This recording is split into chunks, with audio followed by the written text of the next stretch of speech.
Welcome to the What Really Happened radio show. Putting America first, second, and third.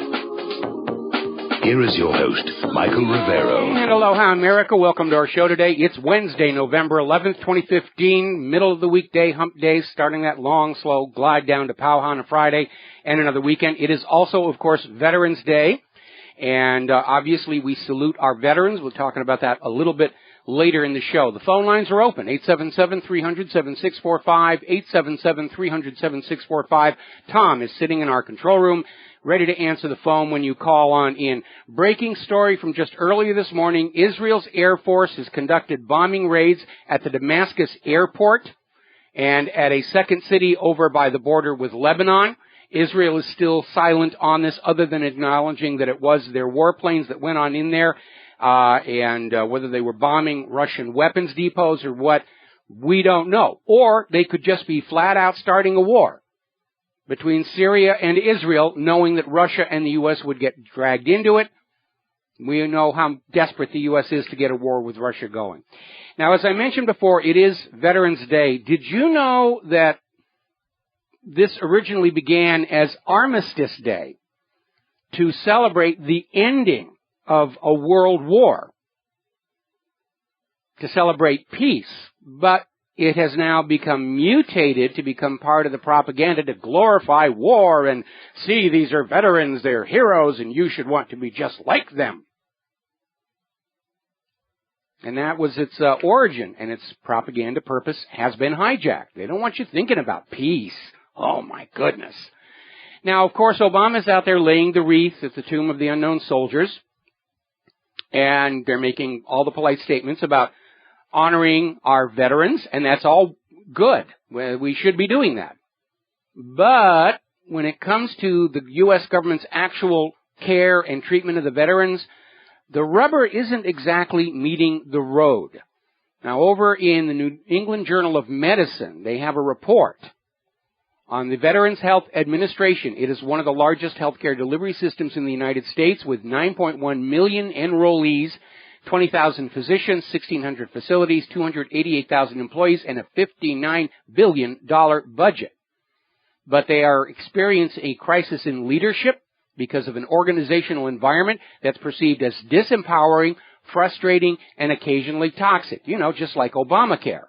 And as we reported yesterday, people checking up on the claims made on the VA's websites were finding doctors were being described as having specialty certifications they did not actually have.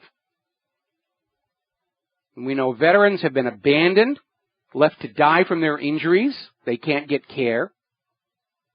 So there's a huge disconnect between what the government says about our veterans and how they actually treat these people.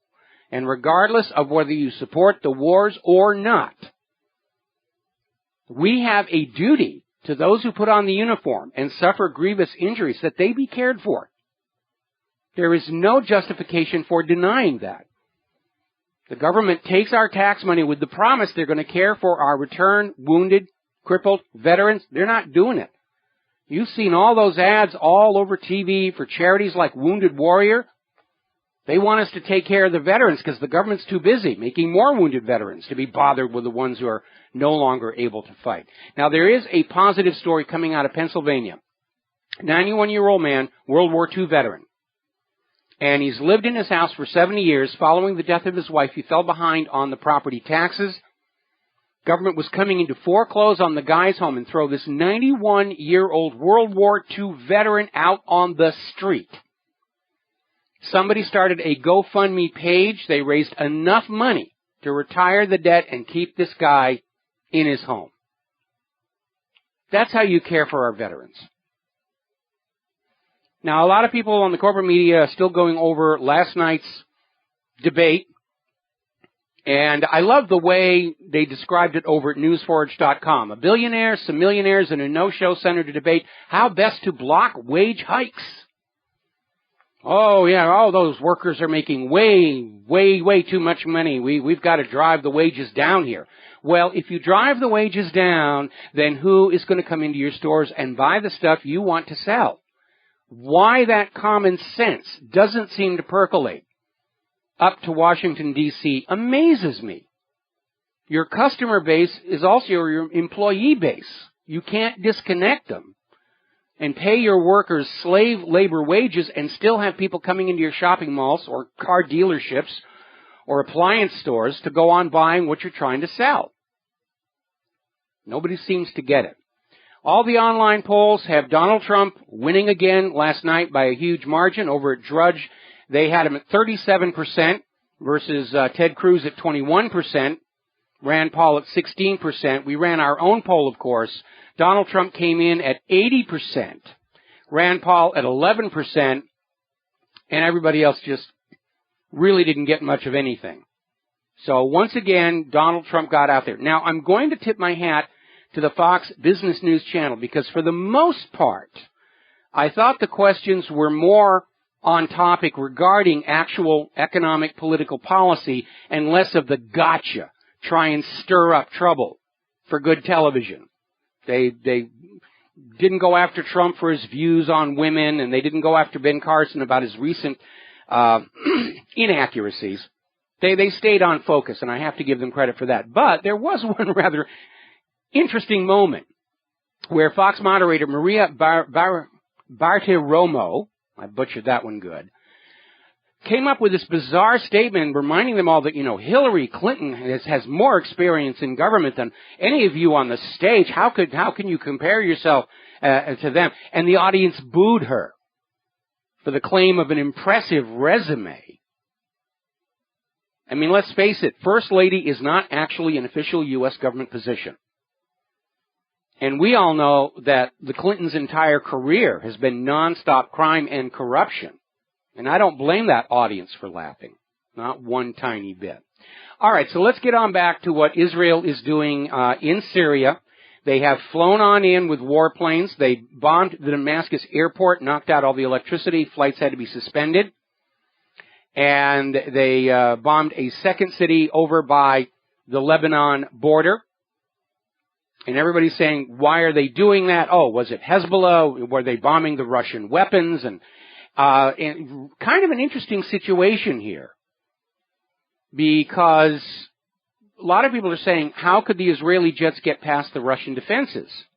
Well, maybe they didn't. I mean, one thing you should take away from this, when somebody asks you how World War III started for real, you just say it was Israel, stirring up trouble to get Russia and the U.S. directly confronting each other in Syria, turn it into the new Vietnam, which didn't work out well for the United States, for those of you who are my age. So with all Russia's radar, what exactly happened? How did Israel manage to get in there? Did they fly way out over the Mediterranean, aerial refuel, and come in from a direction where they knew the radars weren't looking? Possibly. But it may be that Putin decided it was best to let Israel come on in and do the bombing to show to the world that Israel was the aggressor, rather than shoot down the Israeli planes and have Israel and the U.S. having a wonderful propaganda tool. Because if Israel did bomb the Russian weapons, it's not like Russia doesn't have plenty more to send. So we got to find out what's going on here. But I don't think Israel's going to get inside on Syria again. At this point, Russia is fully justified, sending a complete defensive air system. And the next time Israel comes in, Russia is fully justified in shooting them all down. Syrian army continues to make gains around the Damascus countryside. That may have provoked the Israeli bombing. And the Syrian army is now in possession of the Aleppo air base after the ISIS, al-Nusra, al-Qaeda headed for the hills. We'll be right back. We've got a phone call waiting after these commercials. Aloha, America. Welcome back to our show. And the press all over the Mideast and Europe are talking about this latest Israeli act of war against Syria. So far, have not seen it on the American TV news networks. They're all still going on about the GOP debates here. But it is an act of war by any reasonable definition. Israel, like the United States, does not have the permission of the legitimate Syrian government to come on in and bomb their country for whatever reason. Israel has committed an act of war against Syria. Keep that in mind. We're going to grab ourselves a phone call here. Ron in New York, aloha, welcome to the show. What's on your mind? Aloha, Mike. Hey, I'm sorry to get off topic, man, but I just had a couple of questions about World War II to ask you. Well, the first one was that aggression treaty with France and Poland, where France would only defend against a Nazi invasion, but not a Russian invasion. Could you just explain that more? Well, both before World War I and World War II, all the treaties between nations had basically become this Gordian knot of obligations and alliances, and we're in the same situation now. I mean, this is true throughout history, and that's why George Washington in his farewell address warned against foreign entanglements, because they could drag a nation into a war they really didn't want to be part of. But again, World War II was really engineered from British primarily and secondarily American financial interests that saw a resurgent Germany, free of private central banking, as an economic powerhouse that they could not compete against. And Winston Churchill in the 1930s was on British radio saying, we have to go on in and take care of Germany yet again. And as far as what was going on between Poland and France, it's not something I've looked into in any kind of a depth, but we know that there were all kinds of treaties that were constraining countries to actions that probably at the time they didn't want to. I think at that point, Poland thought the Nazis were something that could be dealt with, but knew that the Russians were not, and that may have been the reason. One is willing to go to war against countries one thinks one can beat, and avoids war with countries they know they can't. And as was proved on the Eastern Front, Russia was a far more potent military force than Nazi Germany. Okay, and the second part is why Hitler never bombed Paris or Buckingham Palace while, the Allies firebombed Dresden. And also, as soon as I'm done on this call, I'm going to go get a Vimeo account so I can purchase your All Wars Are Bankers Wars. Okay, well, it's not really my All Wars Are Bankers Wars. It was produced and is being sold by a gentleman named Zane Henry, and I gave him permission to use the audio, but it's entirely his production. But if you do buy it, it's going to help fund him to do things like translations into foreign languages and so forth. So it's definitely a much better version than the free version. And so I encourage you to take a look at it. Now then, getting on back to Hitler. Hitler was raised in Europe where they had a long tradition of proper conduct in war. And that was you don't do the civilians, you don't do the cultural treasures. We know that on a more practical level, Germany wanted to basically collect all of Europe's art treasures into a grand museum that was going to be centered in Berlin. But in point of fact, Germany went out of their way to not hit cultural and historically important buildings. Obviously, the Allies had a completely different approach. Certainly that was demonstrated in Dresden. As far as Buckingham Palace, you need to remember that the V-1 buzz bomb and the V-2 rockets were not really all that accurate. They were basically terror weapons. If they exploded anywhere in London, that was considered a success. And as a matter of fact, the British radio would misreport where the rockets were hitting, knowing that the Germans were listening to the broadcast to try and fine-tune the system. But they couldn't aim at Buckingham Palace and have any kind of a certainty of actually hitting it. Thank you, Mike. All right. Thank you very much here. Thank you for looking at All Wars Are Bankers Wars. We're going to let you go. Now then, getting on back to Syria, getting reports of mass retreats by ISIS from multiple areas in East Aleppo after the fall of the Kuwairis military air base. Interesting how the headline puts it, the fall of the airport. Like we're supposed to go on thinking that, ISIS are the good guys, which only a few months ago, ISIS was the bad guys, and now they're trying to make them the bad guys again, so they can't even keep the headlines sorted out here. Syrian army shells terrorist command centers near the border with Jordan. And yesterday we were talking about growing reports of desertions, and now we're getting a confirmation here from Al Jazeera saying that the Free Syria Army, 90% of whom are not actually Syrian, they're hired mercenaries, they're beginning to desert. They're being decimated by desertions by fighters who are not getting the money they were told they were going to be getting to be those hired mercenaries. So that's starting to fall apart. One of the reasons they may not be getting the money is Russia has blocked 450 digital wallets that were being used online to transfer money into these terrorist groups, ISIS, Al-Qaeda, Al-Nusra, various other U.S. proxies. Meanwhile, a Russian bomber has destroyed ISIS tanks and infantry vehicles in Syria's Homs region. Isn't it amazing how well Russia is able to accomplish so much so soon with so little? Putin has actually come out and said the reality is the United States didn't bomb a single ISIS target in 3 years. We know why. ISIS was working for the United States of America. That's been confirmed multiple times. Apparently, Obama's excuse for not striking at ISIS it was the weather. The weather wasn't suitable. It was global warming. Global warming is helping ISIS not get bombed by the United States. Various topics like that. Now, amazingly enough, in a stunning display of hypocrisy, Saudi Arabia, the United States, and France have issued a call for the United Nations to condemn Iran's assistance to Syria.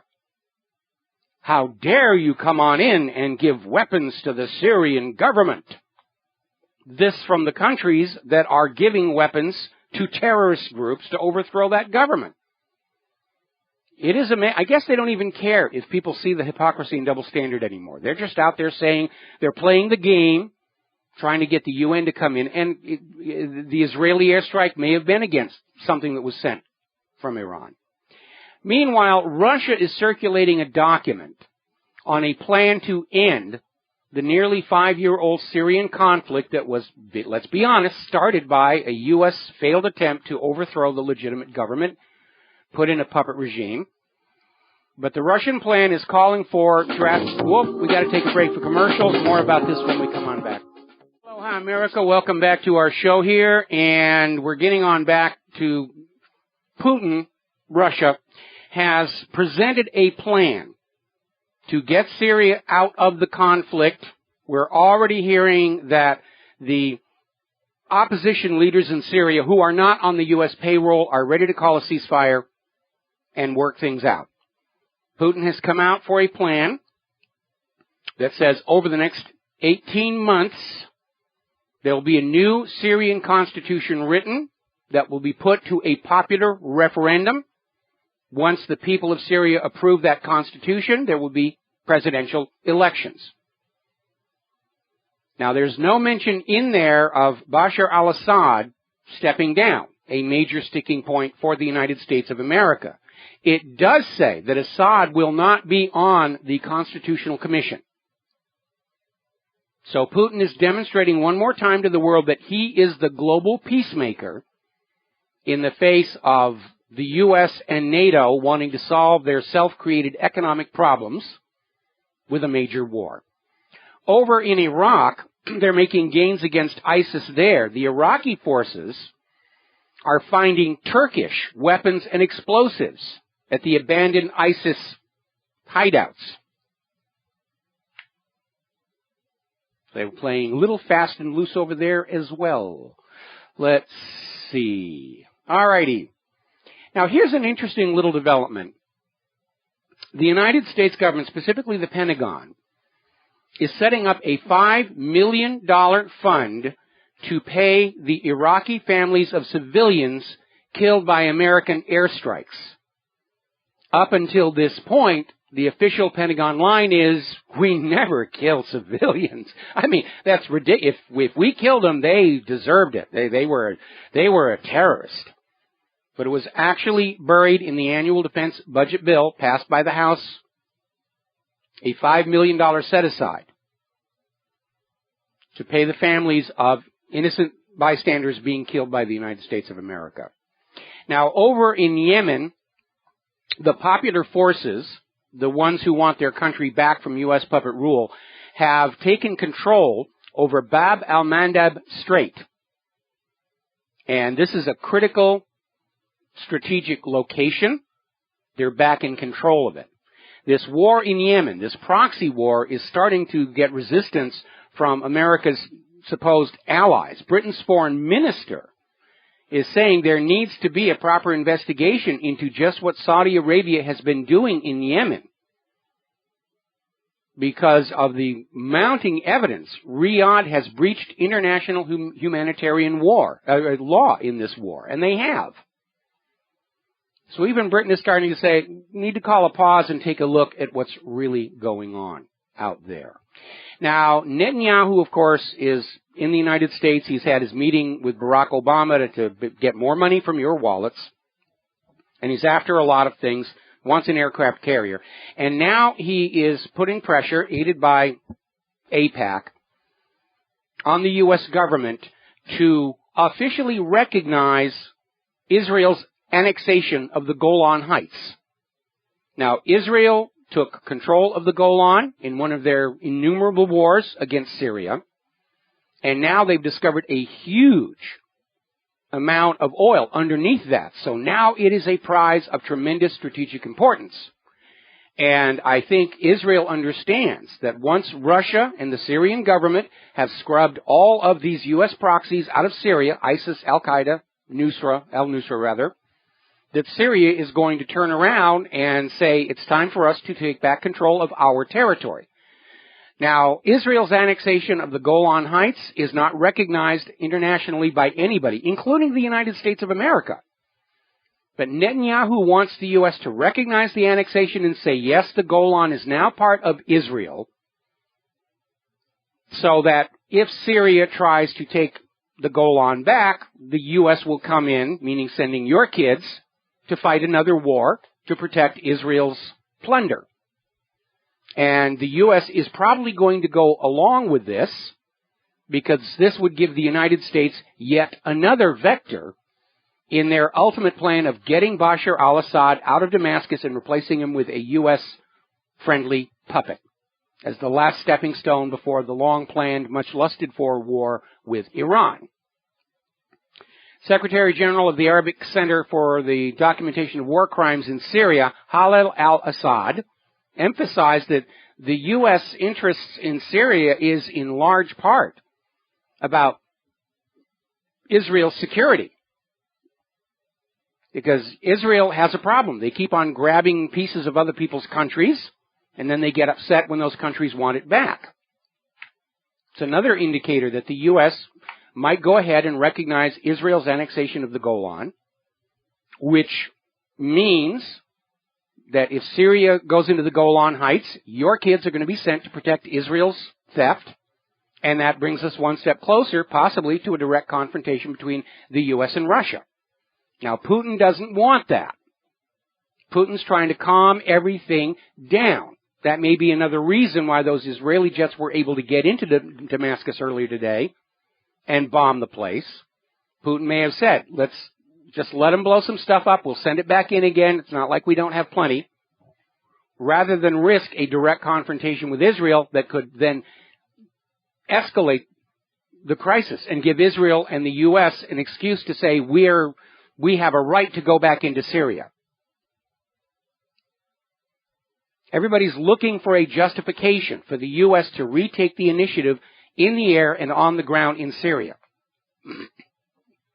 And Putin's not going to do anything to let them get that. Now, Benjamin Netanyahu is making the rounds. He had an appearance at the Center for American Progress, where he's out there saying that support for Israel has to be bipartisan, meaning, he wants both parties in his pocket. This prompted a huge amount of outrage from over 100 progressive organizations and individuals who criticized the Center for American Progress for inviting Netanyahu to speak, because it's supposed to be the Center for American Progress, not the Center for Israeli Progress. And it's time to understand that, contrary to the propaganda we get from the corporate media and from the U.S. government, what is best for Israel is not what's best for the United States of America. And what is best for the United States of America obviously will not be what's best for Israel. That special relationship, which nobody seems able to explain or define, works to Israel's advantage and to the United States' disadvantage. And we need to start standing up and say, yeah, this doesn't work for us. Israel has brand new, private, Jews-only highways paid for by the taxpayer, while our highways here in the United States of America are crumbling back to gravel. Now, the European Commission has adopted guidelines for mandatory labeling of all products from the illegal Israeli settlements. Israel's government called in the European Union ambassador to give him a good yelling at. I'm sure he probably took some tranquilizers before he went on there. Israel's position is that the European Union is emboldening its enemies by labeling products from the illegal settlements. Came out and said the European Union should be ashamed. Well, if there's anybody in this circumstance who should be ashamed, it should be Israel, but we know shame is not something that is in their DNA. Never has been here. Here in the United States of America, the State Department is still refusing to say if it opposes the European Union labeling of products from the illegal Israeli settlements. We're hearing from the Center for Israeli-Palestinian Studies that of the 82 Palestinians killed by Israel since the 1st of October, 78% of them were just outright executed. No just cause, no attack, no defense. They were simply gunned down. We'll be right back. Oh, hi, America. Welcome back to the show. We're going to go ahead and grab ourselves a phone call here from Mark in North Carolina. Aloha, Mark. Welcome to the show. What's on your mind today? Hey, Mike. Two things. One, I was watching a debate last night, and it came to foreign policy, and Donald Trump was saying we need to stay out of Syria, basically. The Russians are taking care of the problem. He also blamed again Iraq for, had no business invading Iraq and all that. And then the neocons started their garbage. First, that's, what's her name? Farina? Yeah. She started shrieking, like a shrieking witch. She started saying how we need to, take it to Putin and, you can't be nice to him and then, Rubio. All right, here's your rifle, Carly. And here's your parachute, and here's your Dayglow orange jumpsuit. We got to take all these people who think war is such a great thing, and let's say, here, you go find out for yourself how wonderful it is. Yeah. And the other thing I wanted to ask you is, I didn't hear about this latest Israeli attack in Damascus. Why, I tell you the truth, I think Putin should give Netanyahu one warning and one last warning at that. You come into Syrian territory again, we will start shooting your planes down, period. And if we have to, we'll pursue you right back in Israel and start shooting your planes down there too. And dare the United States to try anything. I mean, I don't think Obama is a dirtbag, but I don't think he's that stupid that he's going to go to a potential nuclear war with Russia. Well, he's surrounded by a lot of people who are stupid enough to do it. And there have been several near nuclear misses in past history where things got really, really close, wrong orders were sent. I mean, the U.S. government doesn't want you to think about that, but there have been some close calls. You know the movie War Games? Was actually based on a real incident where somebody fed a training tape into the computers at Cheyenne Mountain, and the operators didn't realize it was a training tape, and they almost launched on the Soviet Union. Well, I was thinking to myself, too, the other day that somebody was talking about the Cuban Missile Crisis. We had, thank God, at that time, we had two leaders who both understood war. Both were, in Kennedy and Khrushchev, and they were level-headed enough to resolve it without shooting missiles off. And still today, I hear a lot of criticism that Kennedy probably agreed to take the missiles out of Turkey. So what? We still had enough missiles blow Russia up, I don't know how many times over, and they had enough to do the same thing to us. The fact of the matter is, you had people at that point that were willing to, but Kennedy was a strong leader, and he was a man of intelligence. And you're kind of right about Obama. He's got people behind him, who knows? He's got this idiot there who runs the Pentagon. What's his name, Carter? Yes. Carter's all set. He wants to see a new world war, and, as long as other people pay for it and other people's children get killed and crippled in it, these people who love war have never really been in it themselves, except for McCain. And, they're splendidly brave with the lives of other people's children.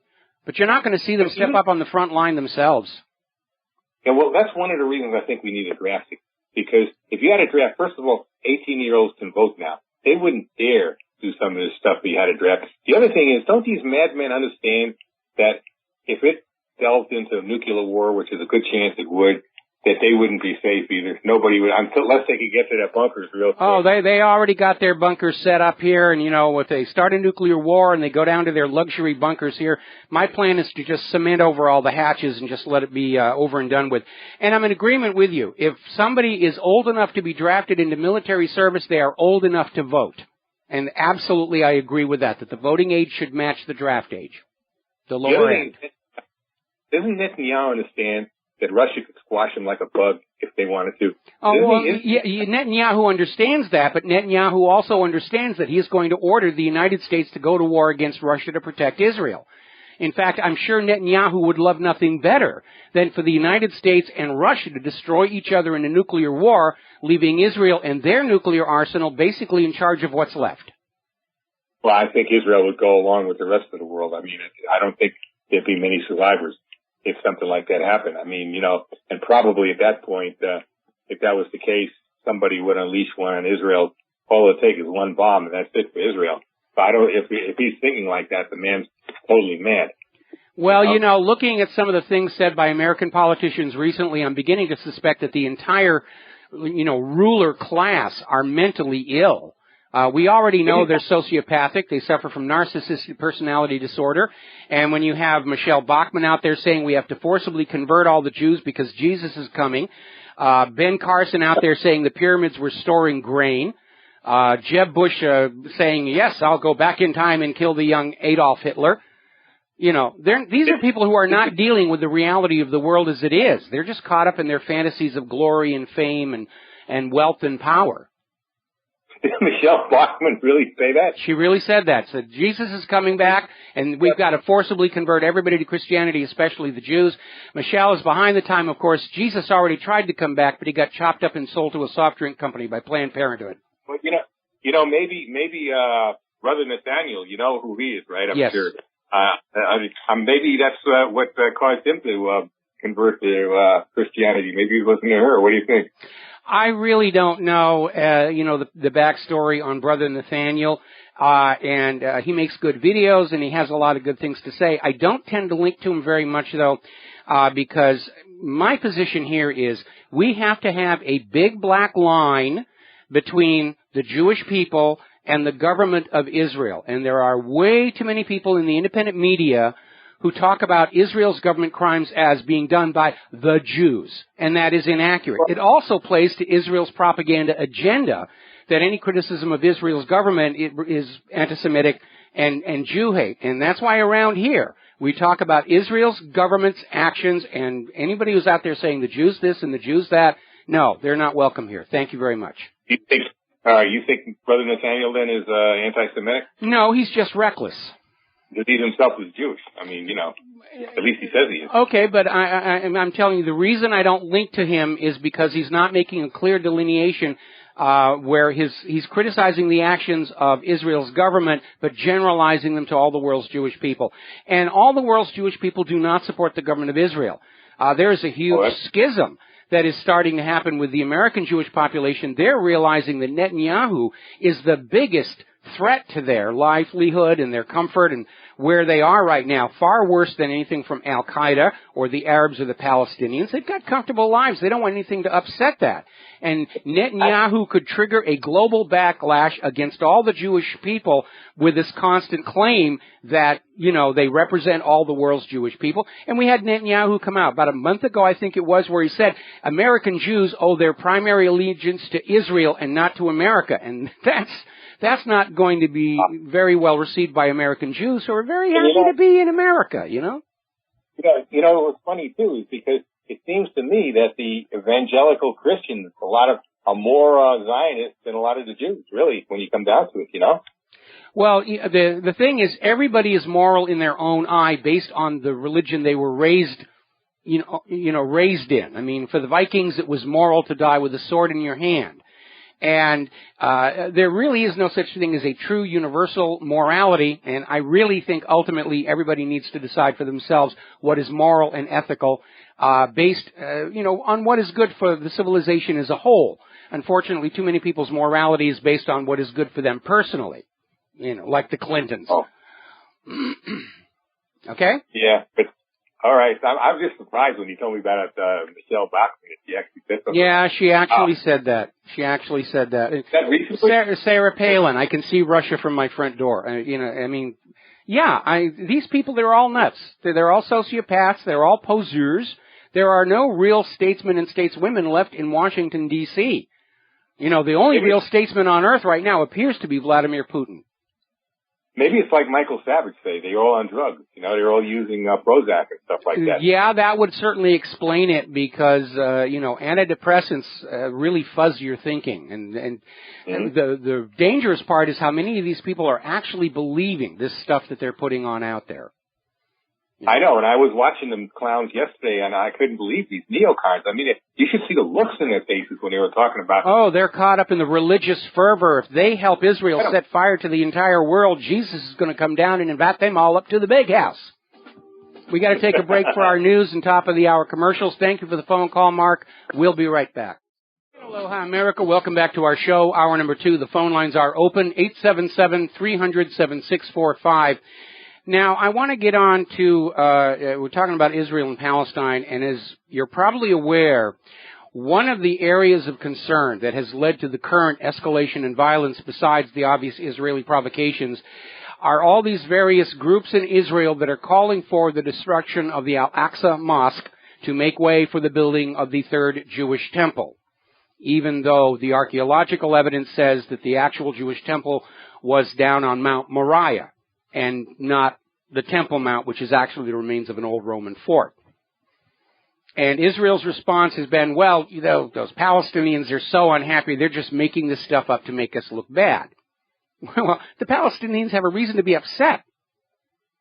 Their country was stolen. They're under occupation. They're being brutalized. They live in an apartheid regime. But it doesn't mean they're making up the concerns about Al-Aqsa because it's well documented. There are activist groups in Israel demanding the destruction of all the Muslim mosques, the Dome of the Rock, to just raise it off flat in order that the third Jewish temple can be built. And there's an historical precedent for this. Israel's out there saying, oh, no, we're very careful about cultural art, but we would never do that. Well, have to think back to something that used to be called the Moroccan Quarter in the old city of Jerusalem. This was basically a trading center, was an architectural gem of Islamic civilization that went back to the 12th century. And when Zionism appeared in Palestine, the leaders were trying to purchase it. Nobody would sell.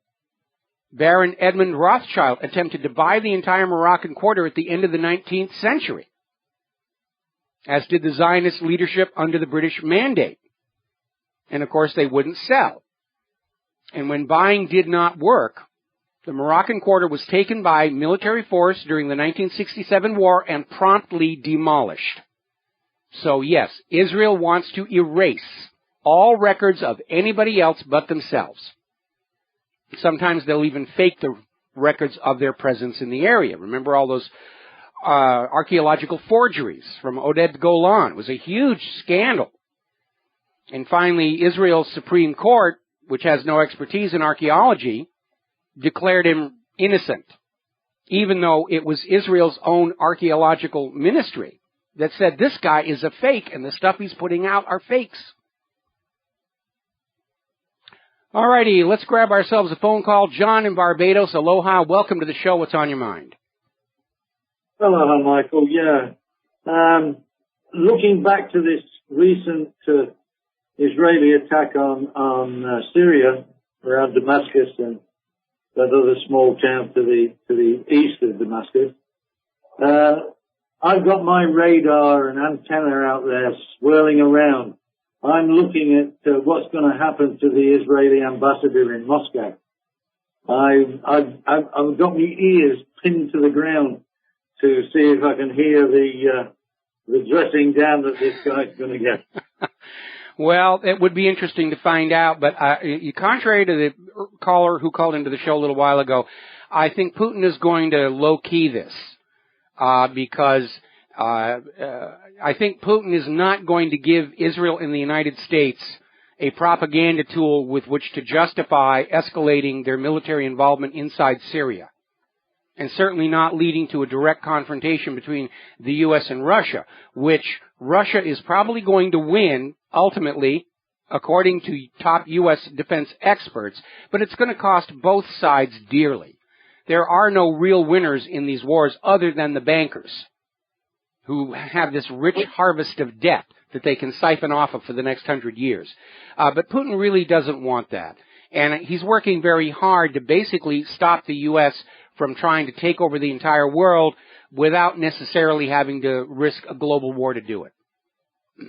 Well, I'm looking at what was recently coming out of the Pentagon, and it was Ashton Carter, I can't remember exactly, but according to what I'm reading, the Pentagon and the military think that a war with Russia or China, or Russia and China, is inevitable.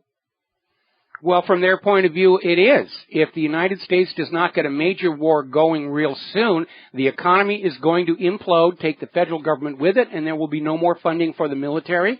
And all of those military top generals and admirals, you know, if you think about it, if they're not backed up by all kinds of bombs and weapons and ships and the rest of it, they look kind of silly in those uniforms with all the braid and everything, like a marching band that lost its instruments.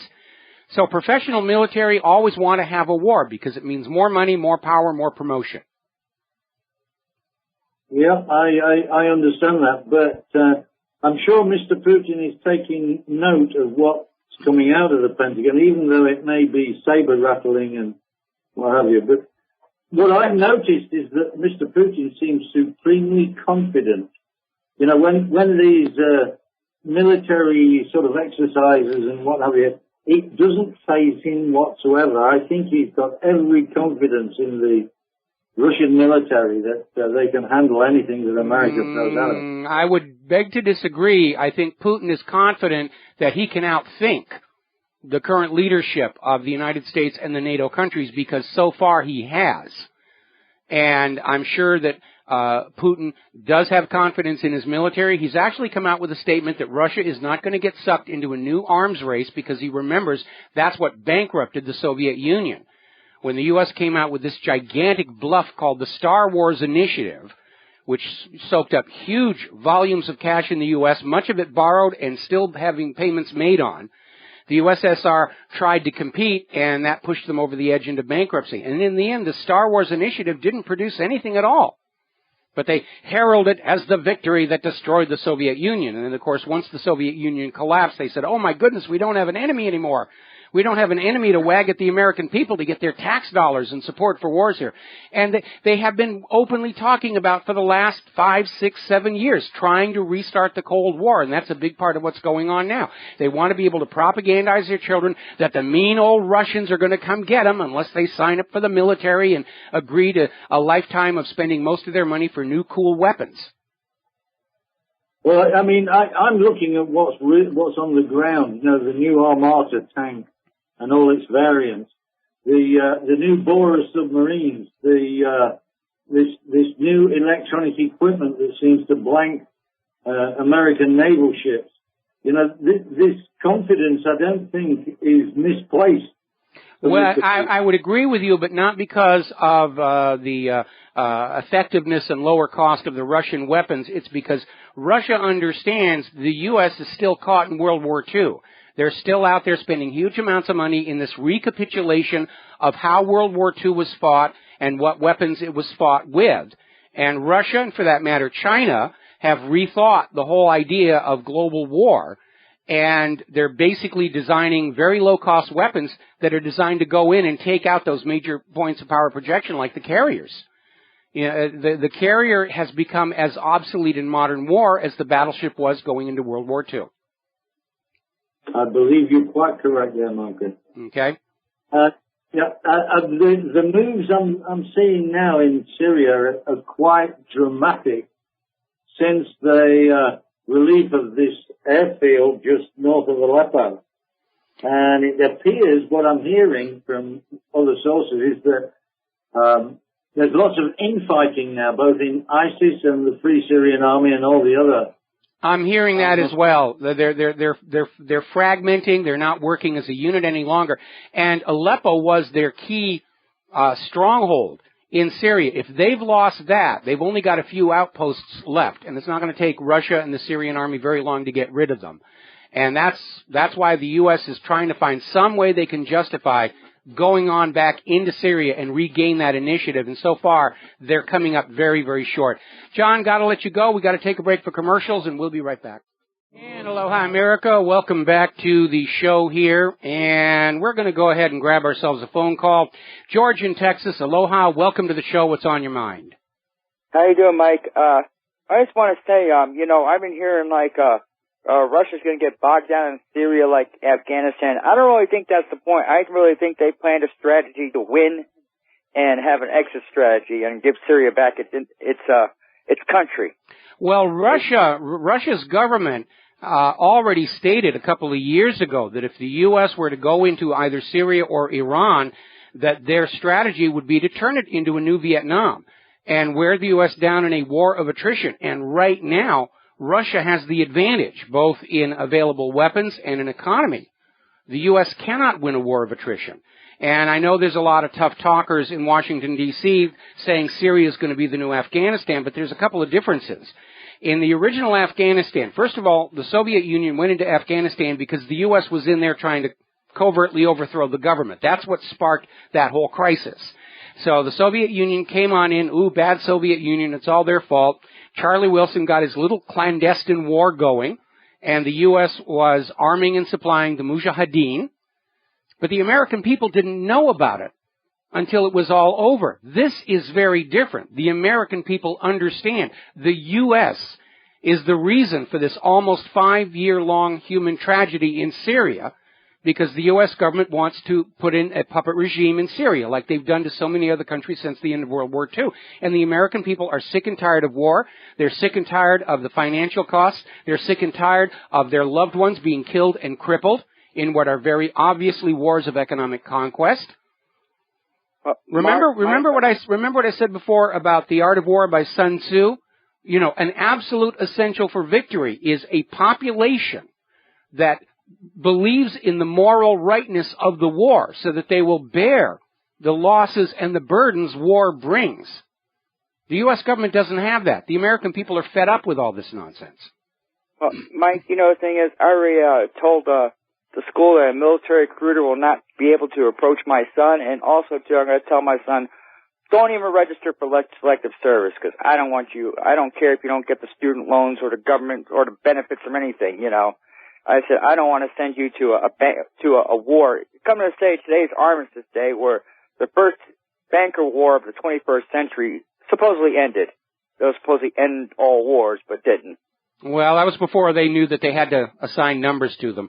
But I'm hearing that from a lot of people, and I'm starting to hear a lot of people who I would see as not really plugged in to what's going on. Some of the retirees around here and everything. And all of a sudden they're talking about, the U.S. government is trying to start World War III. There's going to be nuclear bombs. And everybody is all of a sudden, they're alerted. There are a lot of people who were not already awake are starting to wake up and realize how perilously close we are to a full-on world war that is, in all probability, going to result in the use of nuclear weapons. Well, I was even hearing, like in Texas, I heard Obama's supposed to be putting 200,000 Syrians in Texas, and I don't really think most of them are Syrians. There's a big scandal where a lot of them are coming in with forged Syrian passports. Somebody out there with the resources to make these things is just generating all of these passports. And who knows who they really are. But remember, the goal is to blend everybody together so we lose our sense of our own identity and don't know who we are, to make it easier for a new world order to control and rule us. Well, I called my state governor's office and said, I don't want them in here. I said, because hearing what's happening in Germany and Sweden, I don't want that happening in Texas. No way. And I figured I'd tell the state governors that he could take action to keep them out of here.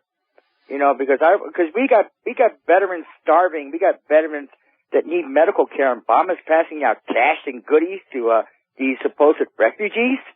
Well, you know, what's really interesting is this recent budget that just went through. The Department of Veterans Affairs requested an additional $2.6 billion because they're coming up on a shortfall. They're not covering the cost of caring for the veterans, even with all the ones who are just being allowed to die and not being tended with. And Congress refused to give them that additional money, but they did set aside $4.5 billion to take care of these refugees coming into our country. And that's another indicator that what the U.S. government says about the veterans and what they're actually doing are two completely different things.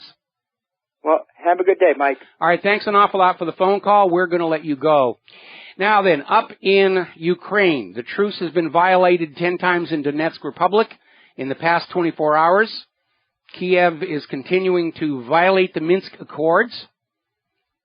And because of the tension cranking up there, the Pentagon is now pushing for more U.S. ground troops in Eastern Europe. We have to have our forces on the line because Russia is aggressing against everybody. No, they aren't. Go back and count up how many countries the United States has invaded, conquered, regime changed, or drone struck over the past 13 years, and you will know who the aggressor is.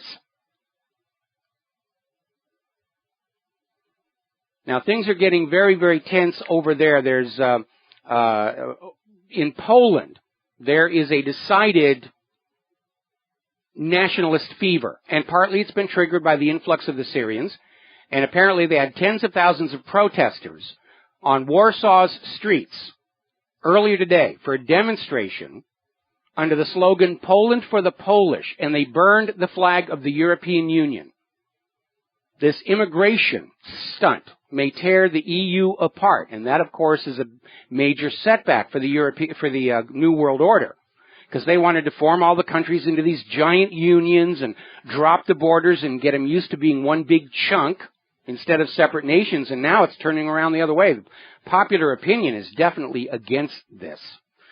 Now, there's a very bizarre story. It was over in MOland.com, taking to task this Greg Littell, who wrote an editorial in the Union declaring that it's ridiculous to think that there'd be any kind of a revolution by the American people against Washington, D.C., because Washington, D.C. can make entire U.S. cities disappear, which I don't think would calm things down.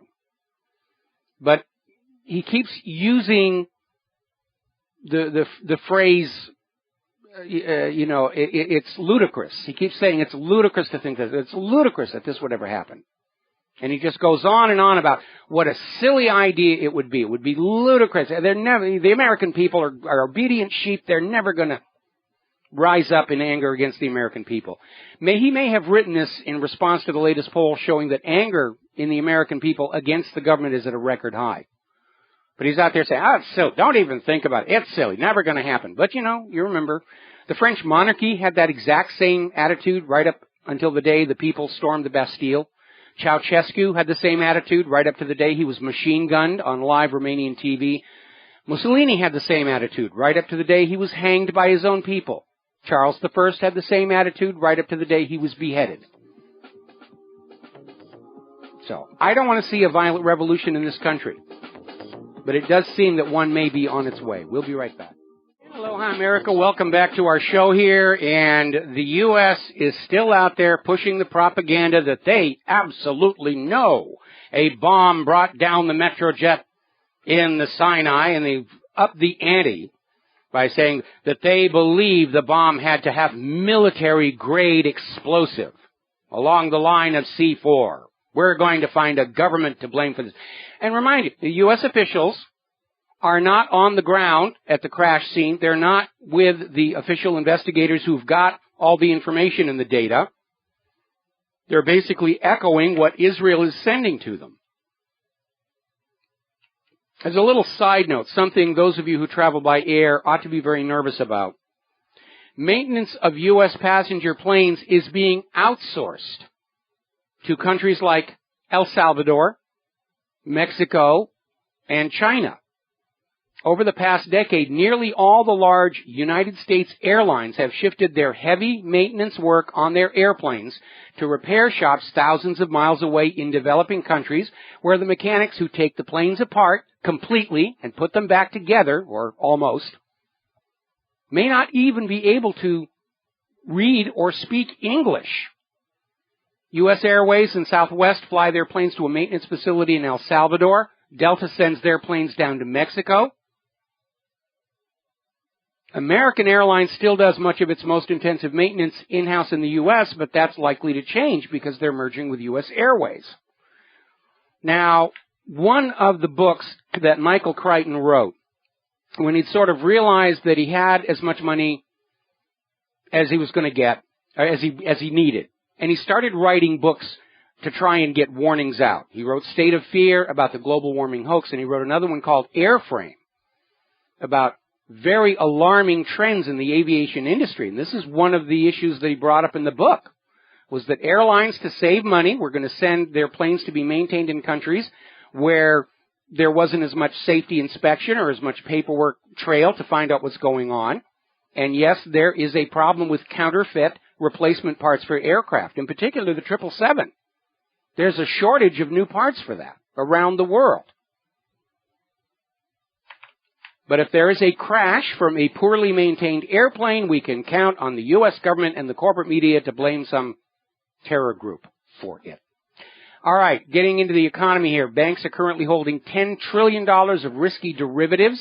This according to an article in Investment Watch blog. The developing market debt load has hit $58.6 trillion from all the various bailouts going on all over the globe. Over at shtfplan.com, they're reporting on the global trade is dramatically collapsing. We know that starting with the Baltic Dry Index. The next major downturn has already started. And our political candidates up there on the debates, and Obama in the White House is talking about what a great economy we have, which is true if you're one of the 1%, but not for anybody else. They're trying to tell you everything is all cool and hunky-dory. The reality is the government and the central bankers are running out of excuses why the economy doesn't seem to be improving for the majority of the American people. It's just not there. 47 million Americans live below the poverty line right now. 47 million in what is supposed to be this booming economy and the greatest nation on earth. 51% of all American workers make less than $30,000 a year right now. And last night on the GOP debates, they were out there about how we can prevent wages from rising because that will just seriously inconvenience the bankers here. Student loan debt is going up in this country by $2,726 every single second. And these kids get suckered into taking out these loans to get a college education with the promise they're going to get a high-paying job, and they get out of college, there's no high-paying job. Many of these college graduates are still having to live with their parents. Christopher Markowski is out there saying Obamacare is taking a major toll on the economy. It is sucking money out of the population's pockets, giving it to the owners of the health insurance companies. They're not making as much as they want. They're screaming they want to bail out. It's a huge, huge mess. Now, Moscow has taken a very interesting approach to all the sanctions that have been going on. Russian officials are starting to suggest that the Russian government allow some foreign companies back into the country's market. Let them go back to doing business, peace through commerce. This may well be aimed at Germany, where some 6,000 companies doing a regular business with Russia were shut off by the anti-Russia sanctions. Putin's trying to get the economy going again for those nations actually able to make products or grow produce somebody else wants to buy, which is less and less the United States. Let's take a phone call here. Darren in Oregon, aloha. Welcome to the show. What's on your mind? Yeah, Mike, about that, you were just talking about the airline safety and maintenance in foreign countries. I'm an aircraft mechanic by trade, and I was a few years ago, I was up in Seattle at an aircraft maintenance seminar, and there was a guy there talking about the maintenance that happens in China, and that their culture is different, and they will hide things because there's a shame factor there. For instance, an American guy's taking a computer box to the airplane, $100,000 computer box to the airplane, and inadvertently drops it. Well, the American's going to pick it up, take it back to the parts depot, grab another one, tell them I dropped this, and put it in the airplane to where people in the culture of China. I'm sorry, I wouldn't make that assumption here because, most of these parts depots are short on parts. And if they don't have a spare in the depot, rather than ground the aircraft, they'll just blow on it, hope it's still working, and put it in. And if it switches on, they'll just leave it there. I think that's a very naive assumption that the Americans are going to be that good. We hope that they're that good. But we've seen so many industries take horrible shortcuts. With safety, and I don't think the airlines are immune to that with the economic pressures they're under. Yeah, that's true. It's just that the culture of China and the culture in China that they would, because there's a shame factor there that China they will just pick that part up and put it in the airplane, and if it works, it works. So it's just the cultural difference between the way we do maintenance in the United States versus the way maintenance is done, culturally in China, I don't think that's as big a factor. I think the biggest danger from aircraft maintenance in China is going to be the threat of counterfeited parts that will not be built to the same stress requirements as the original factory parts.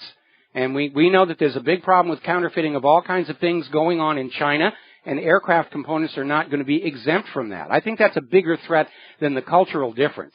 Okay? So we're going to let you go here. Thank you very much for the phone call. Venezuela is close to bankruptcy. There's been an economic war waged against it ever since it repatriated all of its gold. And the goal of the economic war has apparently been to force Venezuela to sell that gold back to the people that originally had it, and they are having to liquidate their gold reserves. Good thing they had them back in their country with which to do that. Meanwhile, Chinese marine geologists have discovered about an estimated 500 tons of gold under the seabed in the East China Sea. And that's going to be another reason for the United States to go on in there and try and throw their weight around. Now, it is 1.2 miles below sea level. It's going to be a tremendous engineering challenge getting that gold up at a low enough cost where it's profitable to go after it. Anybody who's into mining understands the concept of the unit cost of extraction. If it costs more to get the valuable material to the surface of the earth than it's actually worth, there's no point in doing it to begin with. 1.2 miles, that's going to take some serious technology. But you know something?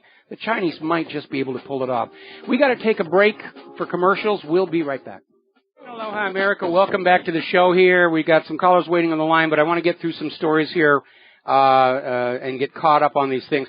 As you know, over in Portugal, their pro-austerity, we love the central bankers government has been driven from power. It's sending ripples of shockwaves, literally, all over Europe. And the European Central Bank is already out there throwing a tantrum saying, no more quantitative easing for you. And I imagine the new incoming government of Portugal is going to say, we don't need it. We're going to drop the euro. We're going to have our own currency created by the government, interest-free, and we don't need you anymore. The empire is beginning to fall. Alrighty, let's see. Apparently things are pretty bad over at Apple. Their sales for the iWatch have been lackluster. They've sold just 7 million units in the first year. They were expecting to sell at least 30 million. And Apple's out there launching a new campaign where if you don't get an Apple Watch, you could die, or something scaremongering like that. Alrighty, let us grab a couple of phone calls here. We're going to start with Steve in Florida. Aloha, welcome to the show. What's on your mind? Hey, Mike. Getting back to Brother Nathaniel. I like him, and I like his podcast, but I don't tune in much, and I've been sort of racking my brains out as to why not. And you sort of hit the nail on the head and figured it out for me. I just been figuring out, but yeah, he's a militant. And I know you didn't say that, but he is reckless, and yeah, we'll go so far as to say he's a militant. Well, again, we all have our reasons for either plugging into him or not, and like I said, for me, the issue is that we are all about criticizing the behavior of the government of Israel and not generalize it as a condemnation of all the world's Jewish people, because all the world's Jewish people are not responsible for the crimes of Israel's government, just like all the American people are not responsible for the crimes of Washington, D.C., and all the world's Muslims are not responsible for the crimes of ISIS and Al-Qaeda, even if you believe that they're actually Muslim organizations. Right.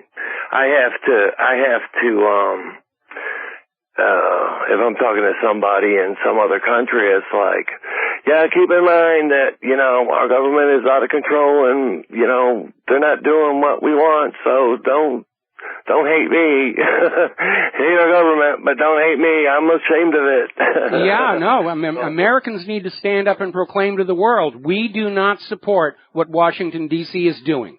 We will not accept responsibility or blame. And again, I am very concerned that 50 years from now, the world is going to look on the Stars and Stripes with the same revulsion our generation looked on the swastika. And I don't want the future children in this country to have to live with that, the way the German people did. Yeah, I fear that. I thank you very much for all you do, Michael. All right, thank you very much. Buddy. As long as I can, and we're going to switch over here to Wally in Texas. Aloha, Wally. Welcome to the show. What's on your mind? Good afternoon. I am an FAA-ANP, and I had a customer. I've got another business too, but I had a customer, and he had nothing to gain or lose, and he was a co-pilot on a C-5A.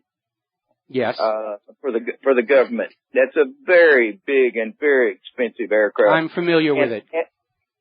As hard as it is for you to find one reason to compliment this government that we live under, and ditto for me, I'll have to say that they will not let that airplane fly. If there's anything wrong with like a black box, anything, they will not. And he told me that. And he was a cool guy, and one thing he said, it's flying this thing, it's awful hard to sneak up on somebody, a C-5A. So I'll say that in defense of the Fed. That's the only thing I can say in defense of them. But then at the same time, I will say this. Your audience, do not ever be afraid to fly Southwest Airlines, because I have friends that have been on the salvage end of their timed out aircraft, and they said it looked like you, and they have never drawn blood. Well, that's a good safety record here. My wife's father was actually an instrument mechanic for airlines, and she's told me many times where he would get in trouble with his bosses because he wasn't going to let those instruments off his desk until they absolutely 100% did what they were supposed to be doing. And there are a lot of people in the airline industry that, understand any sloppiness or laziness could result in people being killed. Unfortunately, upper management is thinking about the bottom line and keeping the stockholders happy, and eventually the financial pressures start forcing shortcuts. And again, Michael Crichton's Airframe, good book, never going to be made into a movie. Thank you for the phone call. I'm going to let you go here because I really need to get back to some of these stories. Talking about politics and the candidates, very interesting story over at Rumor Mill News, where they have a video of Kirsten Gillibrand, who's a U.S. Senator and a Hillary Clinton spokesperson, and they got her on camera asking her questions and basically got her to admit that, yes, Hillary Clinton was financing ISIS and terrorist organizations. And Kirsten Gillibrand is out there trying to put the best possible face on it, saying, well, that was the policy back then, and we understand now the policy failed, and we've made the wise, smart decision to stop that policy.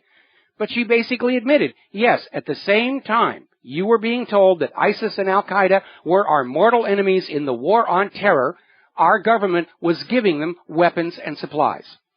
Paul Craig Roberts has come out with a new article basically saying, look, it's time to admit it. This whole war on terror was a hoax to convince you, the American people, that all of these U.S. aggressions against other countries had some kind of justification.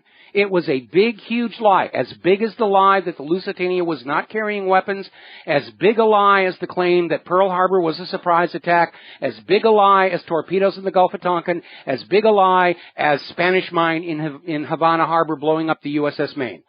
That's how this government sells you wars. They lie to you. And now they're admitting that they did.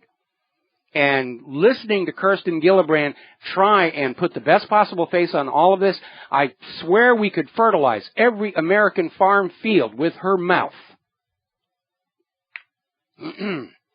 By the way, Egyptian antiquities officials, I wonder if Zahi Hawass was in the... But basically, they've gone public saying, no, Ben Carson, the pyramids were not used for storing grain.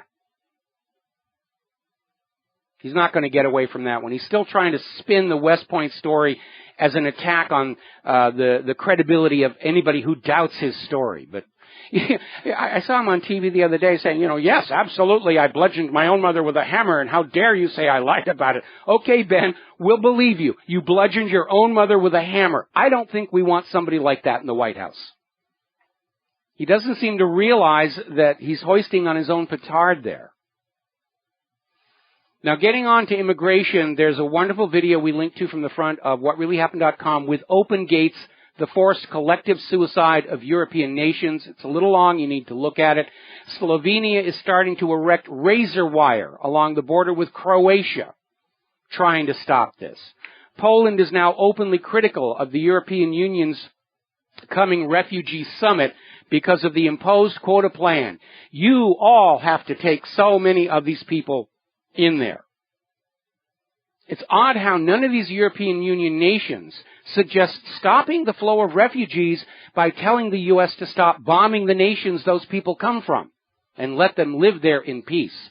And by the way, have you noticed that all of these refugees flooding into Europe are emptying out large pieces of land that Israel covets for Eretz Israel? Something to think about there. Over in Calais, residents there are describing it as like living in a war after 3 nights of clashes between the migrants and the police. Now, according to Der Spiegel, German ministers are preparing an effort to oust Angela Merkel from her office over this immigration crisis. This is all falling apart. This keystone plan of the New World Order to blur us all together is backfiring badly. Hungary is saying they will not take a single refugee anymore from Syria. Now, let's see, we already talked about that one here. All right, we're coming up on our top of the hour news break. When we come on back, we're going to be bashing political correctness. It's getting out of control. We'll be right back. Aloha, America. Welcome back to our show. Hour number 3. The phone lines are open, 877-300-7645. All right, we're going to go into all this politically correct nonsense that's going on here. And I got to tell you, I'm starting to smell a real rat because we know the U.S. government has been trying to fan up race riots in multiple cities as an excuse to declare a state of emergency, martial law, suspend what's left of the Constitution as a temporary measure, which will become permanent as so many temporary measures do with this government. And apparently there was this scholarly article published in Teaching Education in which Professor Cheryl Matthias calls whiteness a disease. Now, can you imagine the media firestorm that would erupt if a college professor had claimed that blackness was a disease? And yet this Professor Matthias comes on out and says whiteness is a disease. It's like Zimbabwe. Now, over at Mizzou, they've got this hunger striker getting a lot of headline coverage, claims he's oppressed because he's black. He's ripping white privilege. We need a white privilege tax. It's all unjust. Turns out this guy comes from a family who's worth $20 million. And he's feeling oppressed. Now, there's an article over in the Wall Street Journal saying that race isn't the only issue at the University of Missouri, and they're out there saying these people they're fanning the racial tensions. And I am very concerned they're going to try and start riots because over on Twitter, and we posted this screen capture to the front of WhatReallyHappened.com, supposedly the KKK has showed up in their red and black and white robes and their Confederate flags, screaming that the killing will start at dusk. And this reeks of COINTELPRO.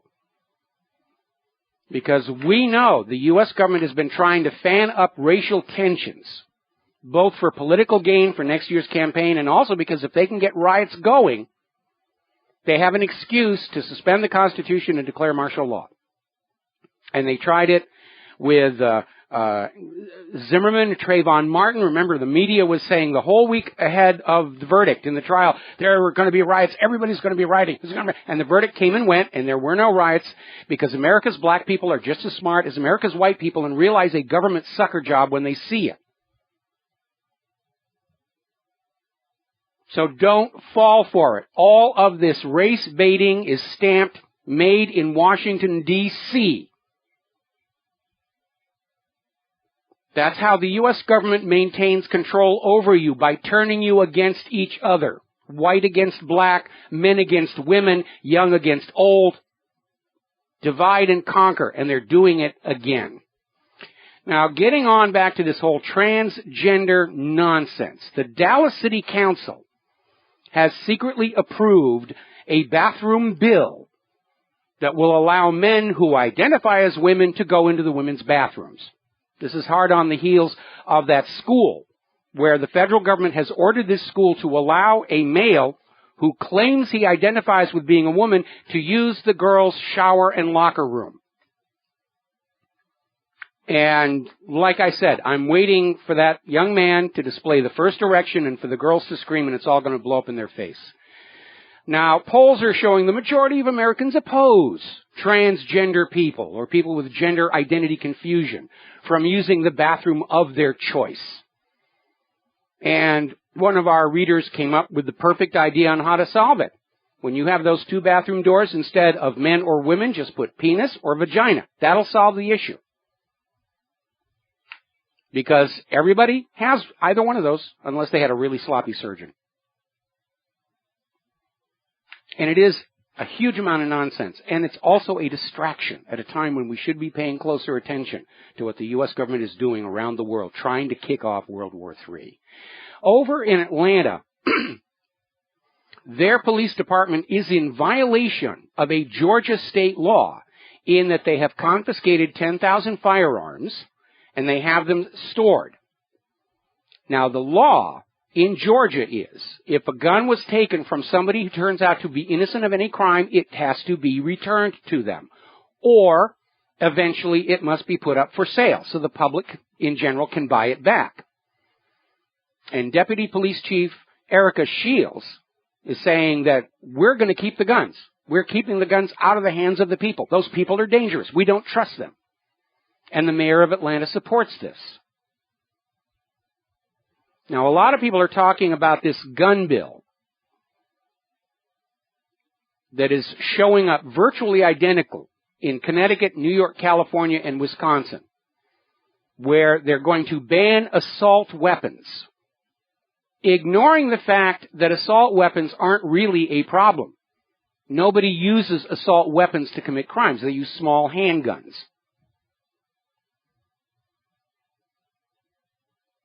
Now, the proposed bill defines assault weapons as any semi-automatic rifle that has the capacity to accept a detachable magazine and that has any of the following: a pistol grip that protrudes beneath the action of the weapon, a folding, telescoping, or thumbhole stock, a second hand grip or protruding grip that can be held by the non-trigger hand, a bayonet mount, a flash suppressor, grenade launcher. And then they go on to shotguns, a semi-automatic shotgun that has any of the following: folding, telescoping, or thumbhole stock, a second hand grip, a fixed magazine. The laws are written so vaguely that it practically outlaws all modern semi-automatic handguns, shotguns, and pistols in Wisconsin. And the penalties are huge. If you're in possession of anything deemed an assault weapon under this law, you're guilty of a felony. You can be fined up to $10,000 or 6 years in prison or both. What part of shall not be infringed do these people not get? And why don't they understand that every time they pass another one of these laws, gun sales go through the roof? Americans, even as they're struggling to buy food, gas for the car, keep the roof over their head. They're still finding the money to go on out and arm themselves because they can see what's happening. Now, the controversy is continuing to grow over this incident with this rancher, Jack Yantis. And the situation is one of his bulls got out of its pen, was struck by a car on the highway, was injured, and obviously was very upset and aggressive. And he was out there trying to get the bull back, and the police showed up, and they got into an altercation, and the police shot and killed Jack Yantis. The bull was allowed to just bleed out and die. But the police shot the rancher. Not having learned anything from the embarrassment in Georgia, apparently over in Albuquerque, 3 children were injured after police threw a flashbang grenade at them during a search for drugs. Major lawsuit has been filed. Apparently, after the raid, the traumatized and shocked children, one of whom suffered shrapnel damage from the grenade, were forced to walk outside the house over the broken glass without being allowed to put their shoes on. Got feet full of glass shards. This is the state of American police law enforcement. Laughingly called law enforcement. It's brutality. It's oppression. Another video we had up on the website from Kissimmee Middle School. Mother was there at the desk with her son, was in a heated discussion with the school administrator. Cop comes in, shoves the 13-year-old against the desk. 13-year-old tries to break away. Cop puts him in a wrist lock and slams him onto the ground, and it was caught on video. And finally, do you know that if you are sent to one of the corporate for-profit prisons, you are billed for the time that you are there? And when you get on out, you may have a bill of $25,000 to $30,000. What do you think these released criminals are going to do to try and pay that debt back? They're going to go back to crime. But it's all about the money. It's all about enslaving everybody to debt. We'll be right back. Aloha, America. Welcome back to the show. We're going to talk about computers and computer security. Now, we've been hearing about this monstrous hack into J.P. Morgan, Chase and Company, the Dow Jones, whole bunch of places. Monster operation. It was a tremendous illegal criminal enterprise. Made the perpetrators hundreds of millions of dollars. And apparently the ringleaders were Jewish. 2 of them are Israeli citizens. There's a big fight going on whether they're going to be extradited from Israel to the United States. One of the Israelis was quoted in the media as saying, it's okay for us to do this. Nothing happens to cyber criminals in Israel as long as they're not operating, doing what they're doing inside Israel. Maybe that's going to change. But the point I want to make is this. The identities of these hackers have been known since last June when the indictments were handed down. It's only being made public now. And all that time from June to the present, what were we hearing in the corporate media? Oh, it was probably Chinese hackers. Those Chinese hackers, they got into jail. Oh, evil, evil Chinese hackers. Now, a lot of people are very concerned about the European Union coming up with a whole new bunch of rules that seem designed to strangle the Internet as we know it. And now a European Union Parliament Commission wants to put a tax on every hyperlink click on the Internet in Europe. When you click a link, you will be assessed a tax. It'll be probably collected on behalf of the government by your ISP. And they'll be using all the backdoors in your browsers and servers that the NSA already has in there. And I want to remind everybody in Europe that you all have permission to link to any of the original content at WhatReallyHappened.com free of charge. Europe is not authorized to collect any payments from any web users on my behalf. And if they are collecting money, they're going to be using it for themselves. They're going to be making money off of my website without authorization, which may prompt some rather interesting lawsuits. But it's ridiculous. Another article coming out of Anon HQ about how Great Britain has announced through their investigatory powers bill that they will ban encryption. And a lot of these companies coming out and saying, this is going to harm our business. It's going to be dangerous. And as I have pointed out many times, it is not going to work against criminals and terrorists. We proved with our 6 NSA challenges, it is trivial for anyone with basic programming skills to create new systems of encryption that even the NSA cannot break. Real criminals and terrorists have already done this. So banning strong encryption cannot stop them. It only makes law-abiding citizens' communications open to spying by the government and by the cyber criminals who sooner or later stumble over the back doors and the mass encryption keys. This is proof that governments in Europe and the United States are absolutely terrified of their own populations because we don't believe them anymore. We don't trust them anymore. We're not going to listen to them anymore. They've lost the ability to lie to us all with impunity, and their entire power over us was based on that. So they could bamboozle us with torpedoes in the Gulf of Tonkin, Spanish mines, sneak attacks, Lusitania not carrying weapons, the war on terror. And they have ruled the world with lies for so long, they don't know any other way. They're trying to silence the voices saying, hey, what you're saying doesn't make any sense. Which brings us to human-caused global warming. You've probably heard it all over the media, major snowstorm across the Midwest. We have a page of viewer photos from the Colorado snowstorm. And we are hearing from Lake Tahoe and Mount Rose to Mammoth Mountain. Ski resorts are opening earlier than they normally would, weeks earlier. Now, we found an article over in the New York Times back in 2012 warning us that human-caused global warming was going to bring tremendous disaster to our ski resorts. They were going to have much shorter ski seasons because of human-caused global warming. Wrong again, New York Times. They're happy out there. They've got on their Twitter accounts, hey, the ski slopes are open. Wax your skis and get on over here.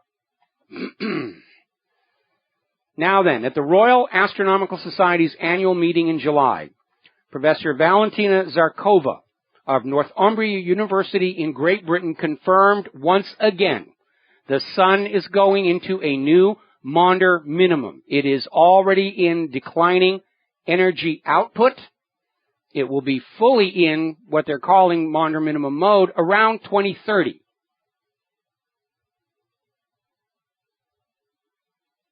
So that's basically it. The output of the sun controls climate on Earth. Human effect on it is minuscule and microscopic. They're trying to convince you that humans are destroying the world and you will atone by paying carbon taxes and allowing us to tell you how to live your lives. No, I don't think so. Mostly because I don't like anybody telling me how to live my life.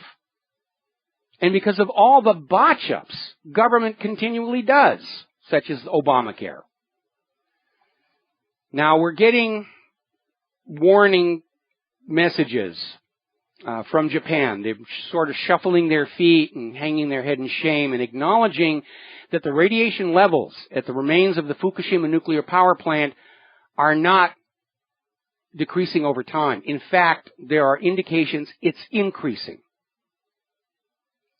which tells us, along with certain isotopic signatures on the surface, there is uncontrolled, spontaneous nuclear fission taking place in the ground underneath the site of the reactors.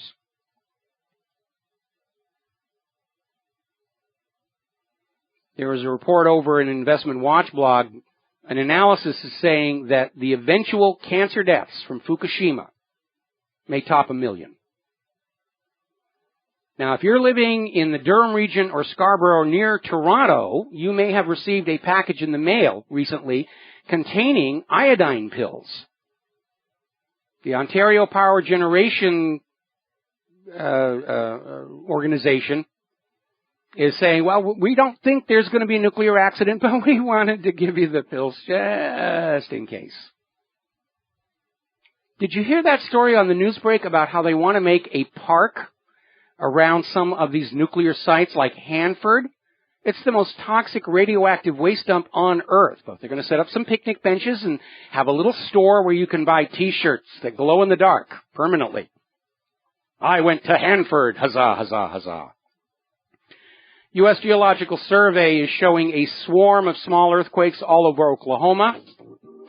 More than likely, damage from fracking. We'll be right back. America, welcome back to the show.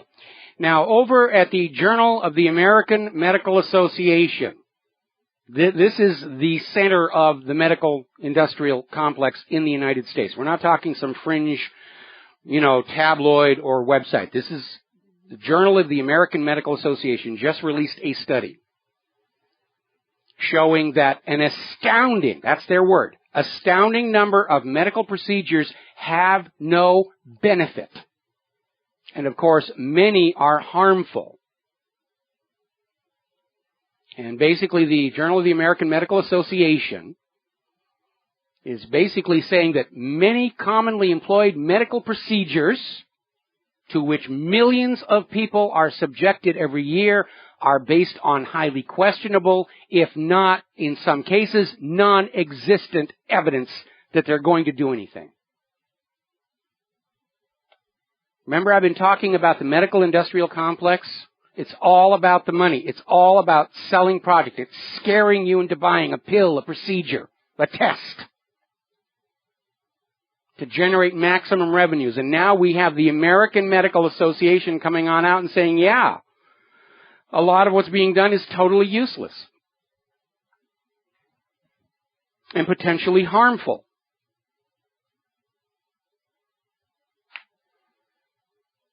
Now, the National Cancer Institute, after decades of denial, is now acknowledging that cannabis oil is effective against cancer. Ohio is considering a bill to legalize cannabis as a cancer treatment. Now, if you're my age, you saw all the propaganda against marijuana, reefer madness. Oh, you smoke the cigarette, you go out of control, you rape a young girl, you go to jail. And all of this, of course, was being put out because marijuana is something you can grow in your own backyard. And if you're growing it in your backyard, then you are not going down to that bottle shop or tobacconist to buy some corporation's products from which the government makes money in taxes. And we've been told that marijuana, oh, it's terrible. If you smoke it, you shouldn't drive. Somebody finally took a look at that. Now, they ignored the cases where the marijuana was being smoked by somebody who was also drinking alcohol. But over at the University of Iowa, their National Advanced Driving Simulator, they did a study of people with mild marijuana intoxication. Doesn't affect their driving at all. It doesn't make them worse drivers. I'm not recommending that you do that, obviously, but isn't it kind of amazing all the lies we've been told all of our lives to serve corporate government interests? There's nothing they've told us that's true. Everything on the corporate media is a lie except the sports scores and the weather reports, and they're not very good on the weather reports because they're pushing the global warming agenda. Syngenta is back to trying to patent natural foods. Now, under European law, you cannot patent any plant that exists in nature. And they're trying to do that. Monsanto already tried to patent a non-GMO tomato. They want total control over food production on Earth. Because if they control your food, they control you. Now, there's some new books that are coming on out causing a bit of a headache for the Vatican and the Pope. Accusations of mismanagement, excess, resistance to change. And basically is putting the new Pope Francis on the spot. He's trying to reform the Vatican bureaucracy, which is rather heavily fossilized. There is a whistleblower site called VatiLeaks that has come out with a story that apparently has some legs to it because it's been picked up in the British press by the UK Independent and the Daily Mail, to the effect that the Vatican owns their own brothels in Rome. They're not inside the Vatican itself, but they own these properties near the Italian Parliament and Piazza Barberini, and they are saunas and massage parlors where the priests can go for a little relaxation. And apparently there's evidence surfacing to support that. And you thought V for Vendetta was over the top with that bishop who liked little girls. The Vatican currently spends just 4 out of every 10 euros it receives in donations on the poor, with the rest going towards its own finances, according to yet another book that has come on out. Another revelation that's come on out is the Vatican has its own intelligence service that bugs their own priests who might be problematic, and it has the cost of sainthood. Sainthood is for sale. If you can pony up 750,000 euros, you can get somebody named a saint. Study has come on out showing that religious kids tend to be harsher and less generous than kids who are raised without religion. Rather interesting, and not too surprisingly in light of all of this, the latest Pew study is showing that Americans are becoming less religious. We're breaking free from the chains of belief. I've talked about this before. Beliefs are used to enslave you, to get you to act as if something is true when it is false. Beliefs are a very poor substitute for knowing. That's why governments and churches get the kids really young into Sunday school or preschool, start indoctrinating them with beliefs, and then as you grow older, your personality, your identity forms around those core beliefs to protect them, to lock them in. By the time you reach adulthood, it takes a supreme effort of will to walk away from those beliefs. And if you are trying to talk to somebody about their beliefs, their brain interprets it as an attack on them personally, their identity. And they'll react that way with pitchforks and flaming torches and so forth and so on. No chains of steel or iron ever bound a human being tighter than the chains made of the beliefs with which we're indoctrinated as children.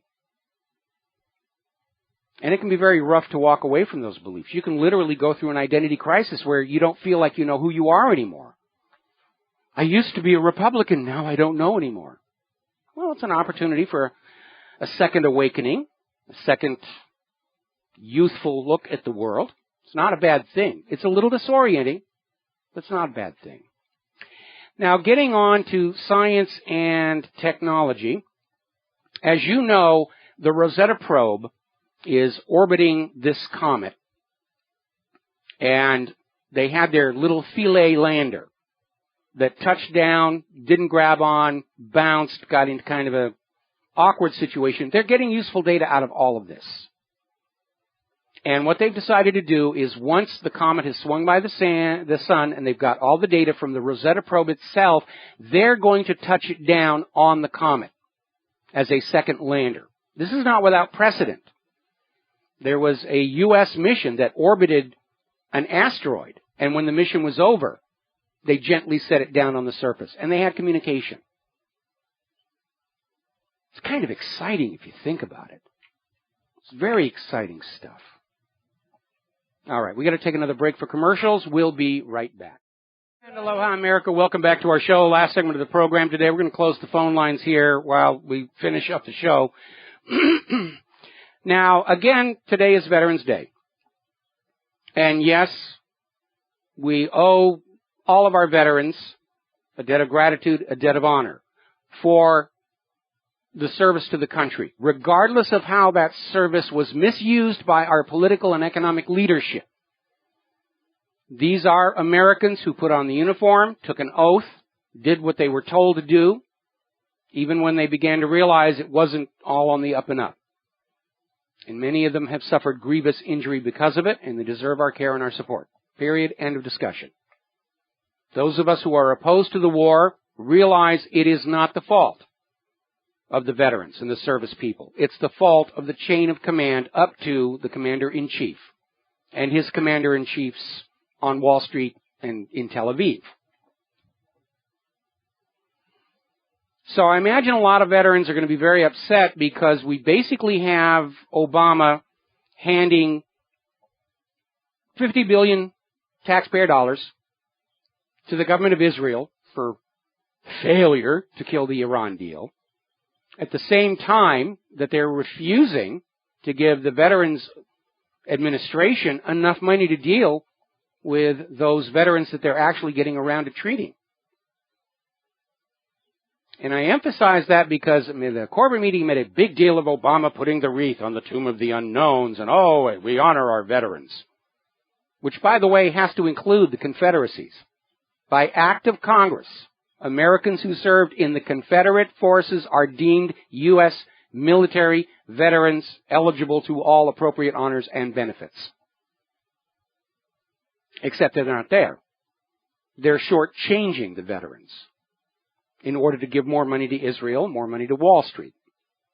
And, of course, to fund the relocation of all these refugees from the U.S. war zones into the United States of America. I mean, stepping back and looking at it as a whole, it's like the federal government has gone quietly insane. And they've forgotten why they're there in Washington, D.C., over and above their own greed and enjoyment. And by the way, apparently there's another bill in Congress to give Congress a pay raise. Those poor, hardworking members of Congress, they're not getting enough from the lobbyists. They need a pay raise. I don't think so. You know, I think in the Blueprint for the New America, I mentioned this before, we're going to tie all pay for public office to the average wage and salary of the American worker. That's it. It's going to be locked in stone. The better we do, the more money you make, as opposed to the current system where the worse we do, the more money they get. Now, getting on back to the situation with Israel, over half of all current U.S. military foreign assistance goes to Israel. We don't get a whole heck of a lot back for any of that money. They take our weapons, reverse engineer them, sell them to other countries. All we get back is another handout saying, okay, you gave me $5 billion last month. What are you doing for me today? From the area of political correctness, apparently, Dictionary.com has invented a new gender-neutral prefix. Used to be, MR was Mr., MISS was Miss, MRS was Mrs., and the feminists said, no, we don't want to admit whether we're married or not. Men don't have to do it. There was some validity to that argument, so they came up with MS. Now they've come up with MX,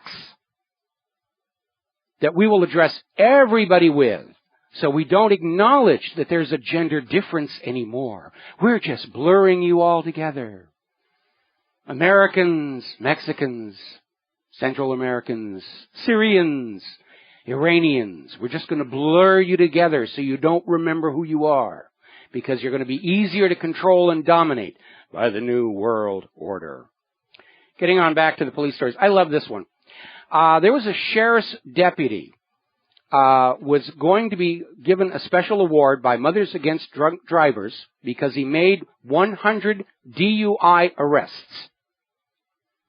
And unfortunately, he couldn't show up to get his award because he was so drunk, the police chief said, no, we're not letting you go over there. The punchline to this is this police officer who was too drunk to pick up his award from Mothers Against Drunk Driving has now been promoted to a detective on a Crimes Against Children unit. You know what's gone wrong with our society? Certainly we see it in the economic sector. Certainly we see it in government. We incentivize failure. Mess up, get a promotion. Fail to do your job, we'll promote you to someplace else. It's the Peter principle in reverse. If you actually know what you're doing, we can't promote you. We need you where you are. We're getting word now that Macy's department store is announcing even more closings as sales continue to free fall. And this is even before the Macy's Thanksgiving Day parade, which the way things are going for Macy's financially, maybe, 2 kids in a helium balloon saying, shop now. And because we have a Macy's here, and because we go in there from time to time, Macy's has a couple of problems. One, their prices are a little high, unrealistically in this economy. Second, a lot of what they sell wears out very quickly. We had a problem with them with a coffee machine and then later a coffee press where the pretty colored thing was peeling off after just a few days. And a lot of what they sell is a little out of touch with our current society. I mean, they've got all the branded fashion names out there in sections and TV sets blaring and music. They're trying to make Macy's a destination where you go to be seen because that's hip and trendy.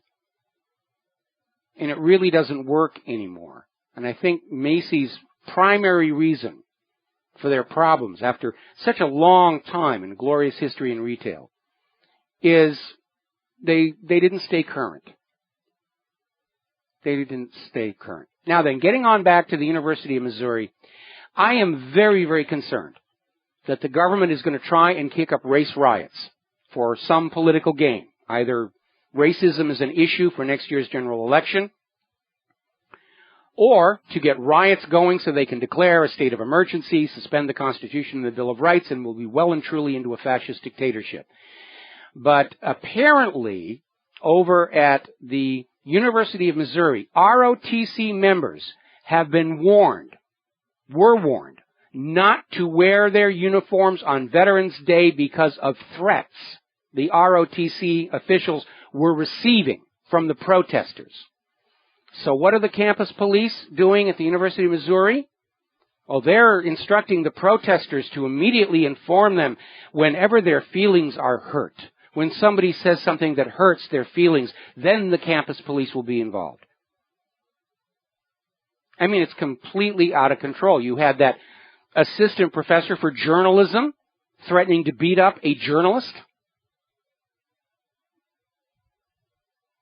We're seeing this Zimbabwification of the United States, and I don't mean the currency. I'm talking about when Zimbabwe reversed the order, and instead of living together, blacks and whites together, the blacks went on a rampage, and the whites were declared targets. Remember, that professor has come out with an article that whiteness is a disease. If that were applied to any other ethnic group, the media outrage would be tremendous. Not a mention. Somebody wants a race war. And I think they want it to bring about a dictatorship. There's the music. Time for me to get out of here, get something useful done with the rest of the day. We will be back tomorrow here on the Genesis Communication Network. Until then, stay safe, stay informed, stay skeptical, make good choices. Please make a point of talking to your friends who are not plugged in to Genesis or the independent media. They probably have got some really serious questions. They need you to be there with the answers. Aloha, America.